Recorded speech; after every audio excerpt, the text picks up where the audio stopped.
Wale wote mliosema Harmonize ameachana na Kajala, mna hali gani? Akiwemo dada yangu Maimatha. Siku ya leo msanii Harmonize muda huu ninavyokuambia anafanya mahojiano live kabisa na kipindi cha The Throne cha Crown FM na amezungumza mambo mengi sana. Sasa mtangazaji aliuliza swali moja la msingi sana. Actually alimuuliza Alikiba, then hilo swali likahamia kwa Harmonize. Alimuuliza kwamba ikitokea labda tuseme umefariki dunia, kwa sababu sisi ni binadamu tunaishi, hatujui kesho yetu itakuwaje, nani hasa atakuwa mnufaika wa kazi zako za muziki? Yani tunafahamu msanii akifariki kazi zake still bado zinaendelea huko kwenye digital platform, watazamaji wanaongezeka, mapato yanaongezeka. Kwa hiyo nani hasa atakuwa mnufaika wa sanaa yako? Harmonize alichosema ni kwamba sio vizuri kwenda yani kumtaja mtu direct mnufaika, lakini tunafahamu ana mtoto, amesema ana mtoto kabisa, Zuu anampenda sana.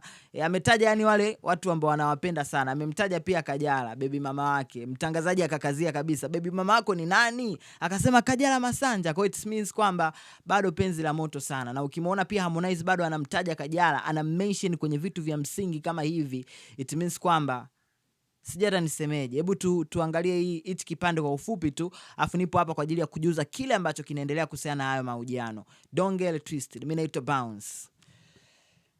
Kumbusha. King kanikumbusha. Anyway, kama alivyosema King, sio kitu kizuri kuzungumza kwenye kamera, lakini I only have one daughter and that's my blood. So kwangu mimi naweza nikasema kwa anaweza kawa mrithi yeye, lakini alivyosema King hapa kina make sense kwamba sio lazima udirect, kwa sababu kuna mtu let's say ana give out a lot to you akiwa anaamini kwamba unamtegemea. Example, mwanamke wangu mimi namtumaini sana, nampenda sana, naamini. Mwanamke wako nani? Ana jina? Mwanamke wako yuko? Kajala Masanja wewe. Sema hivyo sasa kaka. Sio kama unataka kutupa jiwe gizani. Vipi babu? Namna hiyo. So yeah, she's there. Naamini kabisa ana take